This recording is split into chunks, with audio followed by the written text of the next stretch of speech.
Hey, good morning, Olivia. Thank you for letting me know that you were having problems with 1.10. So letting me know that you're having a problem is the first step to solving it. So yay. And I know that you're super busy, so I hope that this is a helpful way of solving your problem. So you've got this story, Knight and Dragons, by Abigail Prin, and you need to write a summary. So what goes into a good summary?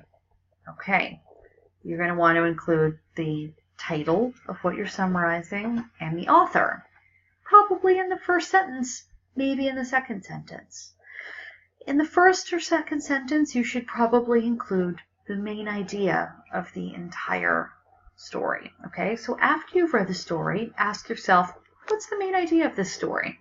All right, so somewhere in the first and second sentence, we've got the title, the author, and the main idea. All right, once we've done those two things, you want to include the main idea of each section. Okay? If that doesn't make sense, let me put it to you another way. You have the main idea. What are some supporting details? Okay? Once you have some supporting details, 3, 4 supporting details, end with a concluding sentence. Okay? Just to tie it up. All right? So, a checklist, if you will. Do you have the title, the author, the main idea, 3, maybe 4 supporting facts, and a concluding statement?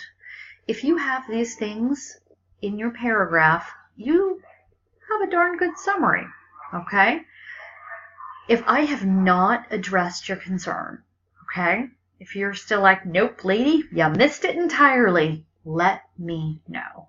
Thank you so much, and I hope gymnastics went well today.